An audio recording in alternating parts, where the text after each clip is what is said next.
Alright, we all know Tai Lopez, the Here in my garage guy with the Lamborghini and shelves full of books. Well, turns out the only thing he was really stacking was lawsuits. The SEC just dropped a $112 million bomb on him, his business partners, and even his cousin. This is the wildest Ponzi scheme I've seen in years. Let's break down exactly how they scammed 660 investors, promised insane returns, and ended up getting roasted by the entire internet. So, a quick rundown. Tai Lopez, he's the internet entrepreneur, king of cringe ads, and the so-called knowledge guy. Alex Mehr, his partner, ex-Zoe's co-founder, and apparently the brains behind this operation. We also have Mehr Burkenroad, Tai's cousin, who they made COO and Chief Risk Officer. Her previous jobs, preschool teacher and a radio promoter. Yeah, we're going to Red Flag City. Together they ran Retail E-commerce Ventures, or REV for short. Here's what they pitched. Buy up bankrupt brands like RadioShack, Pier 1, Stein Mart, Dress Barn, you know, all of the stores your grandma loved. Move them online and then turn them into digital cash cows. Promise investors 12 to 25% annual returns and up to 2% monthly dividends. Cash flow is strong. Brands are on fire. Their words, not mine. But here's what actually happened. The brands did make money, but they lost way more. Dress Barn lost $13.7 million in 2022, $10.7 million in 2021. Stein Mart lost $1.7 million in 2020 and $5.7 million in 2021. REV overall was bleeding about $3.8 to $12 million every month by late 2022. Instead of coming clean, they did the classic Ponzi move. They used new investor money to pay off early investors. Shifted millions between brands, like for example $1.4 million from RadioShack to patch up the holes. And get this, Lopez and Mehr pocketed $16.1 million for themselves. Tai took home $12.5 million and Alex grabbed $3.6 million. Last week, the SEC filed a lawsuit in Florida.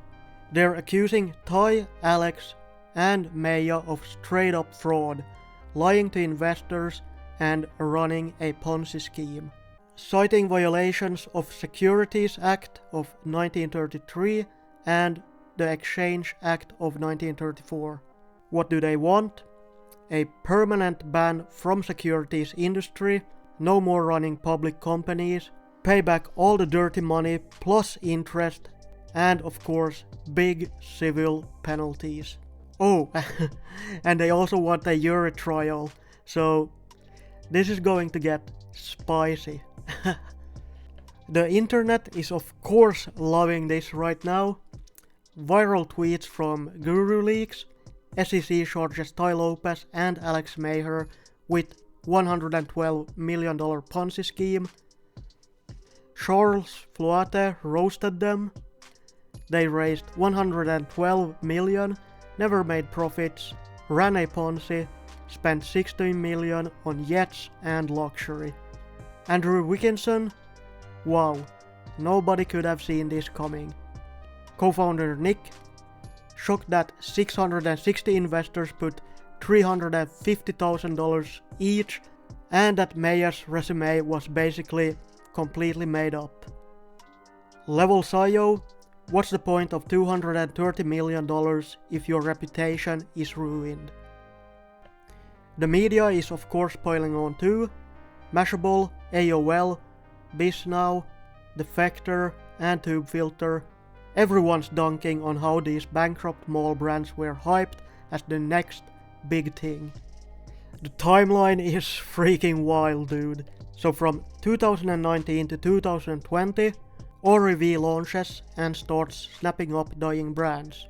On October 30th, I purchased Dress Barn, a company with $740 million revenue in the last 12 months. I'm taking it online, closing down 650 department stores, improving the economics on this business. And this is just the beginning. From 2020 to 2022, heavy sales pitch, social media flexing, and investor Zoom calls. By mid-2022, they're losing $3.8 to $12 million a month, internally admitting they're basically broke. In November 2022, investor conference in Vegas, still pitching success while secretly insolvent. December 2022, Tai finally admits to investors they're in a lot of trouble, so payments stop. 2023, assets gets foreclosed, transferred to another company, and in September 2025, the SEC files the lawsuit alleging fraud, Ponzi, and personal enrichment. This is just such a beautiful story. Tai Lopez went from a meme Here in my garage to a fake guru to a NFT flop and then to a Ponzi collapse. It's got internet culture, finance, and classic scam drama, and you know I'm all here for it. Just got to love seeing these scamfluencers finally face some consequences. So, what do you guys think? Is this the biggest YouTube era Ponzi scheme yet? Or just another fake guru getting caught?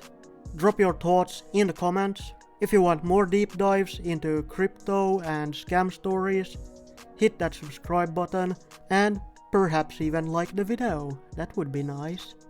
And if you know another scamfluencers who needs exposing, let me know in the comments down below as well.